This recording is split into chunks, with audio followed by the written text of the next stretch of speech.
Welcome to Royal Daily Report, your trusted source for the scandals that rock the royal world. We've always been close, intimate, even. That never really changed, not even after Harry. Those words didn't come from a tabloid headline. They didn't come from an anonymous source hiding behind a screen. They came from Markus Anderson himself. The story you're about to hear is not gentle in any way. It's an earthquake.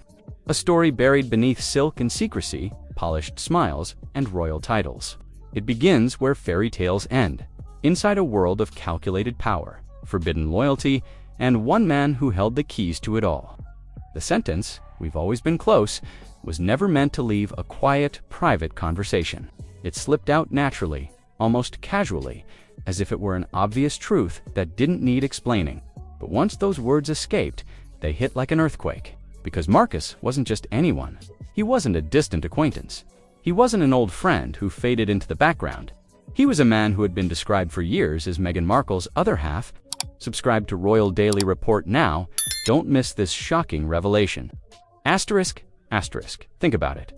If Markus was still intimate with Meghan even after Harry, then what had the marriage really been built on? To understand why that single sentence caused so much damage, you have to understand who Markus Anderson really was, long before the world knew his name. Before he became a whispered threat inside palace walls, Markus Anderson was just Markus from Ontario. He didn't come from wealth. He didn't inherit power. He learned people. Markus had a rare skill. He could walk into a room and instantly understand who mattered, who wanted attention, and who needed to feel important. And instead of demanding power, he offered something far more valuable: access. His rise began with Soho House, a members-only world built on privacy, influence, and unspoken rules. To outsiders, it looked like a glamorous club. To insiders, it was a gatekeeping machine. And Markus wasn't just working there. He was controlling the doors. He decided who was welcomed, who was ignored, who was seen. Powerful people trusted him because he made them feel understood. Aspirational people relied on him because he could change their lives with a single introduction. Quietly, Markus became the man behind the curtain. And that's where he met Meghan Markle. Asterisk. Stay tuned to Royal Daily Report. We reveal the hidden relationships behind the crown. Asterisk. At the time, she wasn't royalty. She wasn't global news. She was an ambitious actress filming Suits in Toronto, hungry for more, aware that talent alone wasn't enough. Markus saw that immediately. Where others saw potential, Markus saw alignment. He understood ambition. He understood timing. And most importantly, he understood how far someone like Meghan could go with the right guidance. Their connection wasn't romantic at first. It was something quieter, something stronger. Markus wasn't just opening doors. He was teaching her which ones mattered. And Meghan wasn't just listening. She was learning. Before royal titles and palace walls, there was a small world that existed just for Meghan and Markus. They traveled together. Madrid, Istanbul, London, always stylish, always close, always just outside the full public view. Friends who saw them together noticed something unusual. They didn't need words. They communicated through glances. They finished each other's thoughts. They moved like two people sharing a private language. When Meghan doubted herself, Markus reminded her of her value. When she needed opportunities, Markus knew exactly who to call. When she wanted to rise, Markus showed her how. Over time, their bond deepened into something harder to define. He wasn't just a friend. He wasn't just a mentor. He became her anchor. Markus curated her life carefully, like a brand. He introduced her to designers, producers, influential names, and social circles that most people never touched. And Meghan trusted him completely because he had never failed her. Asterisk. Don't forget to subscribe to Royal Daily Report for exclusive insider stories. Asterisk. As her world grew bigger, Markus stayed close, always smiling quietly in the background, always watching, always protecting what he had helped shape. This wasn't a temporary phase. This wasn't a casual friendship. It was a foundation. And that foundation was already set long before a prince ever entered the story. By the time Meghan's name started circulating in elite circles, her life no longer moved randomly. It moved deliberately. Markus didn't just introduce her to people. He placed her. Every dinner, every trip, every invitation served a purpose. Madrid wasn't just a vacation. London wasn't just work. Istanbul wasn't just adventure.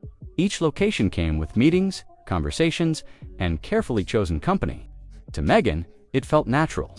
To outsiders, it looked effortless. But behind the scenes, Markus was managing momentum. He understood how proximity created opportunity. He knew which rooms mattered and which ones were a waste of time. And more importantly, he understood timing, when to push forward, when to wait, when to let silence do the work. Meghan trusted him because he had earned that trust. He had been there before the attention, before the headlines, before anyone else believed she could go further. As her visibility grew, so did his influence over her world. Her rise didn't feel forced. It felt guided. And that guidance would soon place her directly in the path of someone who would change everything. Asterisk, asterisk, Royal Daily Report, bringing you the truth behind the fairy tale. Asterisk, asterisk, in 2016, Meghan stayed at Soho Farmhouse, a quiet luxury retreat in the English countryside. The stay wasn't accidental. Markus arranged it.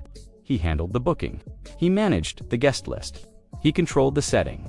To anyone watching from the outside, it looked like coincidence. But to Markus, it was alignment. That weekend, Meghan was introduced to Prince Harry. The meeting itself was simple. Dinner, drinks, conversation. Nothing dramatic, nothing staged, but something clicked immediately. Harry was drawn to her warmth. Meghan was drawn to his curiosity and restlessness. That night, after the date ended, Meghan did something instinctive. She called Markus. She laughed. She sounded nervous, excited, like someone standing at the edge of something new. She told him, he's different. Markus didn't sound surprised. Instead, he gave her one piece of advice: quiet, precise, and powerful. Then make sure he sees the version of you the world doesn't. That sentence would shape everything that followed. Because from that moment on, Meghan wasn't just falling in love. She was stepping into a new role. And Markus wasn't stepping away. He was watching closely. As Meghan and Harry grew closer, Markus didn't disappear. He remained present. At first, it felt harmless. Markus and Harry got along. They shared meals. They laughed. They talked like men who believed they were standing on the same side of the story. Subscribe now to Royal Daily Report. We expose what others hide. To Harry, Markus was simply an old friend, someone from Meghan's past who had helped her along the way. But something felt different. Harry noticed how Meghan changed around Markus. She relaxed. She laughed more freely. She seemed lighter, more confident, more herself. It wasn't romantic in an obvious way, but it was intimate in a way that was harder to explain. And for someone already carrying his own insecurities, that difference mattered. As the relationship deepened, Markus was there for every milestone: the secret trips, the celebrations, the moments meant to belong only to two people. He wasn't intrusive. He wasn't loud. He was simply present, always trusted, always included, always watching. Slowly, the lines began to blur. Harry saw Meghan as the woman who could save him from the weight of royal life. Markus saw her as the woman he had helped shape long before that life ever touched her. Neither man said it out loud, but the triangle was there, and once it formed, it never truly went away. When the royal wedding arrived in 2018, the world saw a fairy tale, a prince, a bride, a promise of a modern future. But behind the celebration, something important did not change. Markus was still there. He wasn't hidden in the crowd. He wasn't quietly excluded. He was seated in a place of honor, close enough to watch a love story he had helped make possible. To most people, it meant nothing. To those who understood the history, it meant everything. Royal Daily Report, your window into the hidden royal drama. After the wedding, life inside the palace became intense. The pressure was constant. The expectations were suffocating. And when Meghan felt overwhelmed, she didn't always turn to her husband. She turned to Markus Anderson. Late-night calls continued. His name came up during planning meetings. He appeared during private dinners and quiet trips. To outsiders, he was just a longtime friend. But to palace staff, a pattern was forming. One moment in particular stayed behind closed doors. When Prince Harry questioned why Markus still needed to be so involved, Meghan's answer was simple and chilling: because he's the only one who's never left. That sentence changed everything. Because marriage is supposed to be a beginning, and suddenly it felt like an addition. The words weren't meant for the public. They were spoken casually, off the record, during a quiet conversation with a journalist. No cameras, no microphones, just honesty that slipped out to isolate. "We've always been close, intimate, even after Harry." When the sentence surfaced, it moved faster than anyone could stop it. Within hours, it became a headline, then a storm. Every photo was re-examined. Every timeline was questioned. Every moment that once looked innocent suddenly felt different.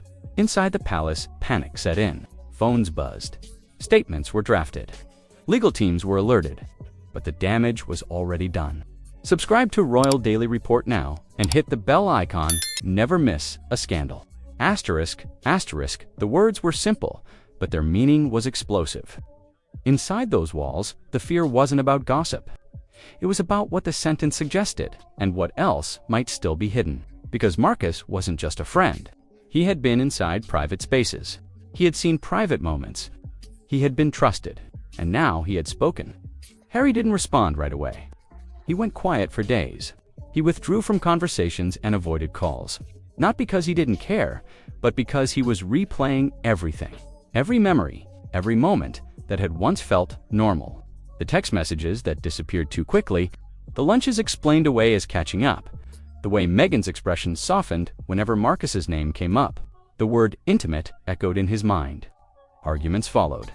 Not loud at first, small disagreements that always circled back to the same name. The tension grew heavier by the day. Then came the moment that broke him. Late one evening, Harry came across old photos from Meghan's earlier years in Toronto.